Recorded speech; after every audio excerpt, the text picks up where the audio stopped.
Assalamualaikum warahmatullahi wabarakatuh. Welcome back to our channel. Pada video kali ini kami akan menceritakan tentang kisah Nabi Ibrahim alaihi salam. Sebelum lanjut ke videonya, buat yang baru gabung di channel ini, alangkah baiknya jika kalian menekan tombol subscribe dan bunyikan notifikasi loncengnya agar kalian tidak ketinggalan video kami selanjutnya. Nabi Ibrahim merupakan salah satu nabi yang diutus oleh Allah untuk memperbaiki umat manusia. Kisah Nabi Ibrahim ternyata sangat beragam dan sangat bagus diteladani. Berikut ini kami hadirkan beberapa kisah perjalanan hidup Nabi Ibrahim alaihi salam. Kisah Nabi Ibrahim saat kelahirannya. Nabi Ibrahim adalah seorang nabi yang dilahirkan di tengah-tengah masyarakat jahiliyah yang musyrik dan kafir. Beliau adalah anak Azar yang masih keturunan Sam bin Nuh. Nabi Ibrahim dilahirkan pada tahun 2295 sebelum Masehi, di negeri Mosul. Nabi Ibrahim lahir pada zaman kerajaan Raja Namrud, yang mengaku dirinya sebagai Tuhan. Raja Namrud adalah penguasa kerajaan Babilonia, pada suatu ketika mendapat firasat dalam mimpinya bahwa seorang anak laki-laki akan membuatnya susah. Dalam kisah Nabi Ibrahim, kelak, anak tersebut akan meruntuhkan kerajaannya. Raja Namrud segera menurunkan titah untuk membunuh setiap anak laki-laki yang ada di kota Babilonia. Nabi Ibrahim alaihi salam adalah anak yang dimaksud tersebut. Kemudian, Allah yang Maha Penolong menyelamatkan ibu Nabi Ibrahim alaihi salam. Saat mengandung tidak kelihatan tanda-tanda kehamilan. Hingga ibunya melahirkan dan Nabi Ibrahim alaihissalam tumbuh besar dan selamat dari kejahatan Raja Namrud. Masyarakat di kerajaan Babilonia ketika itu menyembah patung-patung. Bahkan, ayah Nabi Ibrahim alaihissalam adalah seseorang yang membuat patung-patung tersebut. Kehidupan penduduk kerajaan Babilonia sudah sangat sesat dan menyimpang. Mereka membangun sebuah tempat untuk menaruh patung-patung sesembahan mereka. Termasuk di dalamnya patung yang paling besar kepunyaan Raja Namrud. Nabi Ibrahim selalu bertanya-tanya mengapa patung-patung itu mereka percayai dan disembah. Apakah Tuhan dapat dibuat-buat seperti berbentuk patung, dan patung seperti itu mungkinkah punya kemampuan sebagai Tuhan? Bagi Nabi Ibrahim, semua itu tidak masuk akal. Nabi Ibrahim alaihi salam pun menyadari pasti ada Tuhan yang pantas disembah, tapi dia belum mengetahui apakah itu.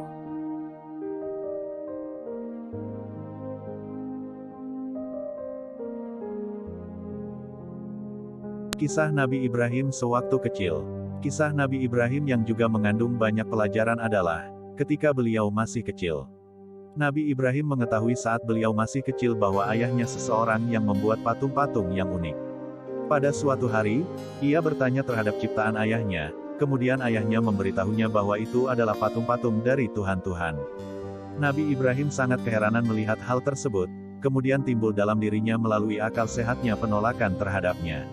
Uniknya, Nabi Ibrahim justru bermain-main dengan patung itu saat ia masih kecil, bahkan terkadang ia menunggangi punggung patung-patung itu, seperti orang-orang yang biasa menunggang keledai dan binatang tunggangan lainnya.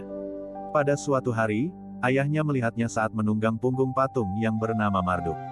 Saat itu juga ayahnya marah dan memerintahkan anaknya agar tidak bermain-main dengan patung itu lagi. Ibrahim bertanya, "Patung apakah ini wahai ayahku?" "Kedua telinganya besar, lebih besar dari telinga kita." Ayahnya menjawab, "Itu adalah Marduk, Tuhan para Tuhan wahai anakku, dan kedua telinga yang besar itu sebagai simbol dari kecerdasan yang luar biasa." Ibrahim tampak tertawa dalam dirinya padahal saat itu beliau baru menginjak usia 7 tahun. Pada suatu hari Ibrahim bersama ayahnya masuk di tempat penyembahan, tempat di mana patung-patung itu berada. Saat itu terjadi suatu pesta dan perayaan di hadapan patung-patung, dan di tengah-tengah perayaan tersebut terdapat seorang tokoh dukun, yang memberikan pengarahan tentang kehebatan Tuhan berhala yang paling besar. Dengan suara yang penuh penghayatan, dukun itu memohon kepada patung agar menyayangi kaumnya dan memberi mereka rezeki. Tiba-tiba keheningan saat itu dipecah oleh suara Ibrahim yang ditujukan kepada tokoh dukun itu, "Hai tukang dukun, ia tidak akan pernah mendengarmu.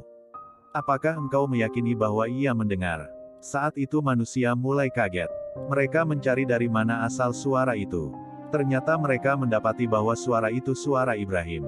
Lalu tokoh dukun itu mulai menampakkan kerisauan dan kemarahannya. Tiba-tiba si ayah berusaha menenangkan keadaan, dan mengatakan bahwa anaknya sakit dan tidak mengetahui apa yang dikatakan. Lalu keduanya keluar dari tempat penyembahan itu. Si ayah menemani Ibrahim menuju tempat tidurnya, dan berusaha menidurkannya dan meninggalkannya setelah itu. Namun, Ibrahim tidak begitu saja mau tidur ketika beliau melihat kesesatan yang menimpa manusia. Beliau pun segera bangkit dari tempat tidurnya. Beliau bukan seorang yang sakit. Beliau merasa dihadapkan pada peristiwa yang besar. Beliau menganggap mustahil bahwa patung-patung yang terbuat dari kayu-kayu dan batu-batuan itu menjadi Tuhan bagi kaumnya. Kisah Nabi Ibrahim ini memberikan pelajaran bagi kita agar waspada terhadap kesesatan dan menghindarinya.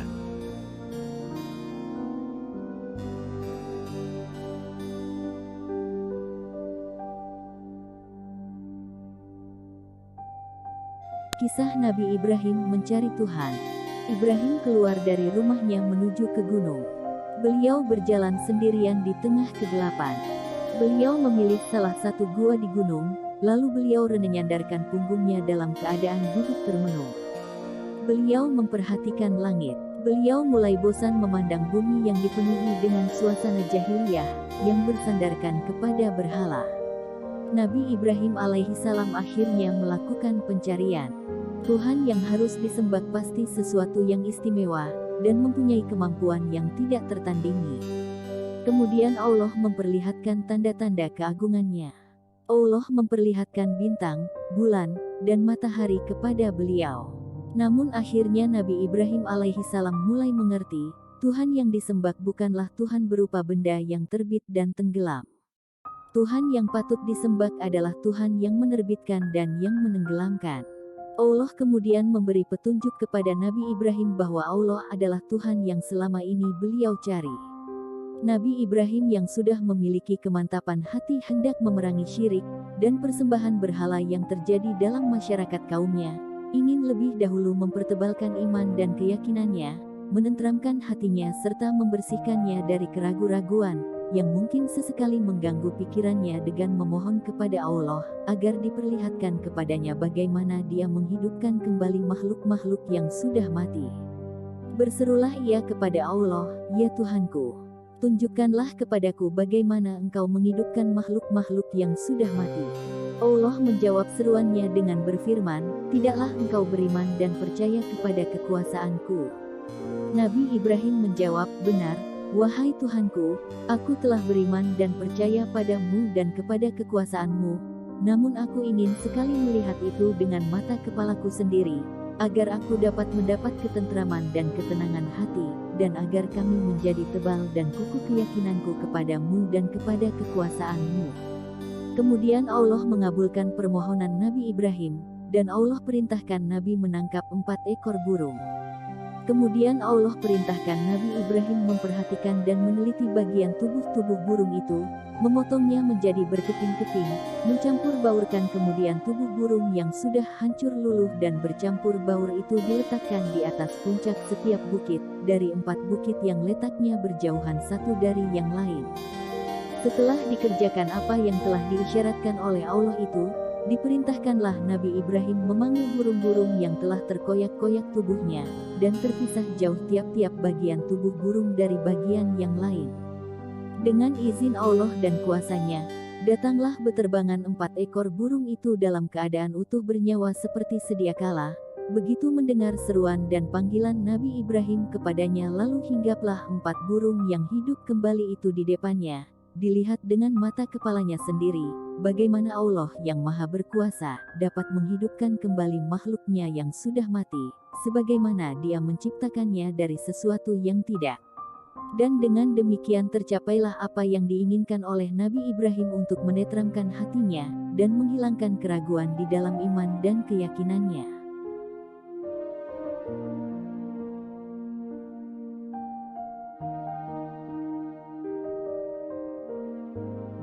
Kisah Nabi Ibrahim menghancurkan berhala Raja Namrud. Pada suatu hari di saat Raja Namrud dan kaumnya pergi meninggalkan negerinya, dan saat itu kampung-kampungnya kosong. Maka Nabi Ibrahim melaksanakan niat yang selama ini dipendamnya, yakni adalah menghancurkan berhala-berhala yang dipuja dan disembah oleh Raja Namrud dan rakyatnya. Beliau menghancurkannya menggunakan kampak, dan hanya satu yang tidak dihancurkan, Hal ini ia lakukan dengan sengaja, kampaknya dikalungkan di leher patung terbesar itu. Beberapa hari kemudian Raja Namrud dan pengikutnya tiba kembali di negerinya, dan mengetahui bahwa seluruh patung-patung yang selama ini disembah sudah hancur, maka murkalah ia terhadap kejadian itu. Raja Namrud seketika langsung menuduh Nabi Ibrahim sebagai pelakunya, karena semua orang sudah mengetahui bahwa Nabi Ibrahim sangat membenci berhala-berhala itu. Kemudian singkat cerita Nabi Ibrahim dihadapkan pada Raja Namrud untuk diadili. Sang Raja berkata dengan geram, "Wahai Ibrahim, bukankah engkau yang telah menghancurkan berhala-berhala ini?" "Bukan," jawab Ibrahim singkat. Mendengar jawaban itu, Raja Namrud semakin geram dan berkata, "Lalu siapa lagi kalau bukan engkau? Bukankah kau berada di sini saat kami pergi dan bukankah engkau membenci berhala-berhala ini?" "Ya, tapi bukan aku yang menghancurkan berhala-berhala itu. Aku pikir, berhala besar itulah yang menghancurkannya, bukankah kampaknya masih berada di lehernya?" Sahut Ibrahim dengan tenang. Raja Namrud membantahnya, "Mana mungkin patung berhala dapat berbuat semacam itu?" Mendengar hal itu dengan tegas Nabi Ibrahim berkata, "Kalau begitu, kenapa engkau menyembah berhala yang tidak dapat berbuat apa-apa?" Mendengar pernyataan Ibrahim, para pengikutnya kemudian menjadi kaget dan tersadar, bahkan terpikir oleh mereka Tuhan yang selama ini disembah tidak dapat melihat, mendengar, dan bergerak. Namun berbeda dengan Raja Namrud, perkataan Nabi Ibrahim justru membuatnya semakin murka.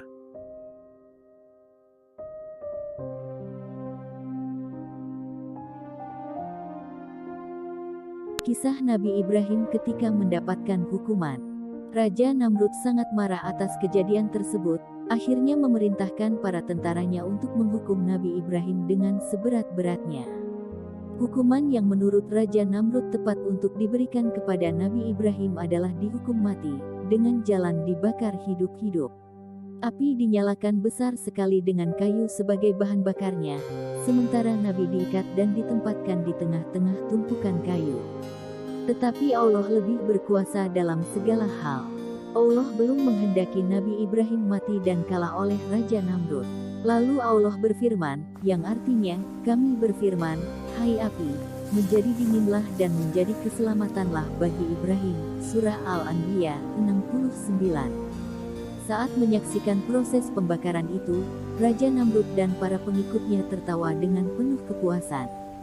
Mereka mengira, Nabi Ibrahim telah hancur menjadi abu bersama api itu. Namun, begitu terkejutnya mereka setelah api yang menyala dahsyat itu padam. Nabi tiba-tiba berjalan keluar dari puing-puing pembakaran dengan selamat tanpa luka sedikit pun. Melihat kejadian tersebut, seluruh masyarakat yang awalnya tertawa terbahak-bahak kemudian menghentikan tertawanya tersebut, dan berubah menjadi kebingungan. Setelah kejadian tersebut Nabi Ibrahim pergi berhijrah ke negeri Kanan dan Baitul Maqdis. Di sanalah kemudian beliau hidup dan memiliki keturunan. Inilah kisah Nabi Ibrahim yang mengajarkan pada kita tentang kebesaran Allah Subhanahu wa Ta'ala. Maka hendaknya kita selalu beribadah dan meminta pertolongan kepadanya.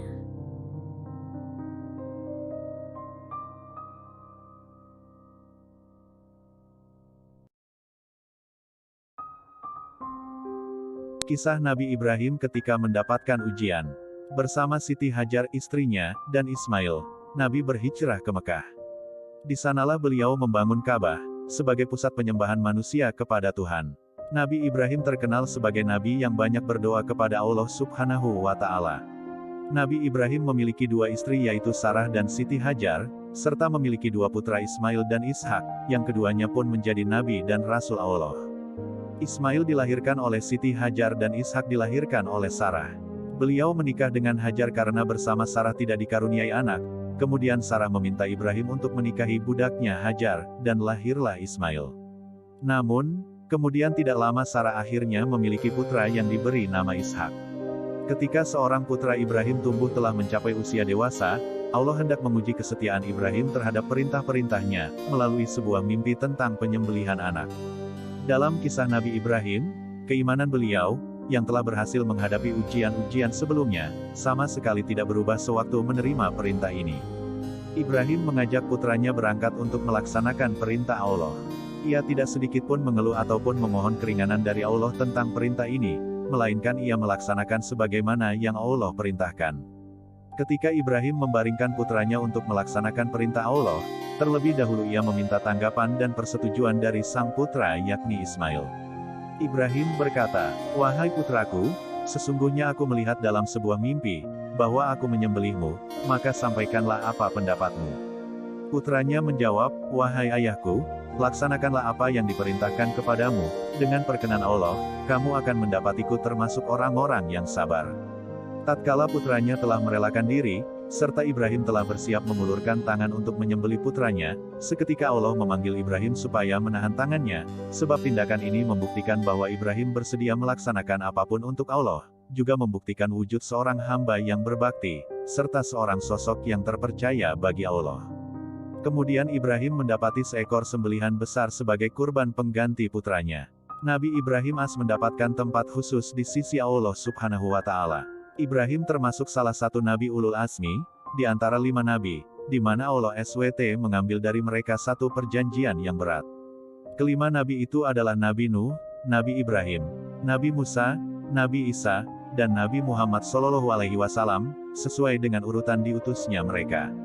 Ibrahim adalah seorang Nabi yang diuji oleh Allah Subhanahu wa Ta'ala, dengan ujian yang jelas, yaitu ujian di atas kemampuan manusia biasa. Meskipun menghadapi ujian dan tantangan yang berat, Nabi Ibrahim tetap menunjukkan sebagai seorang hamba yang menepati janjinya, dan selalu menunjukkan sikap terpuji. Nabi Ibrahim adalah seorang hamba Allah Subhanahu wa Ta'ala, yang berhak diangkatnya menjadi Al-Khalil, atau kekasih Allah Subhanahu wa Ta'ala. Hal tersebut merupakan derajat dari derajat-derajat kenabian, yang kita tidak mengetahui nilainya. Kita juga tidak mengetahui bagaimana kita harus menyikapi ketika ada pilihan sedemikian berat. Sangat mengagumkan bahwa setiap kali Nabi Ibrahim mendapatkan ujian dan kepedihan, beliau justru menciptakan permata.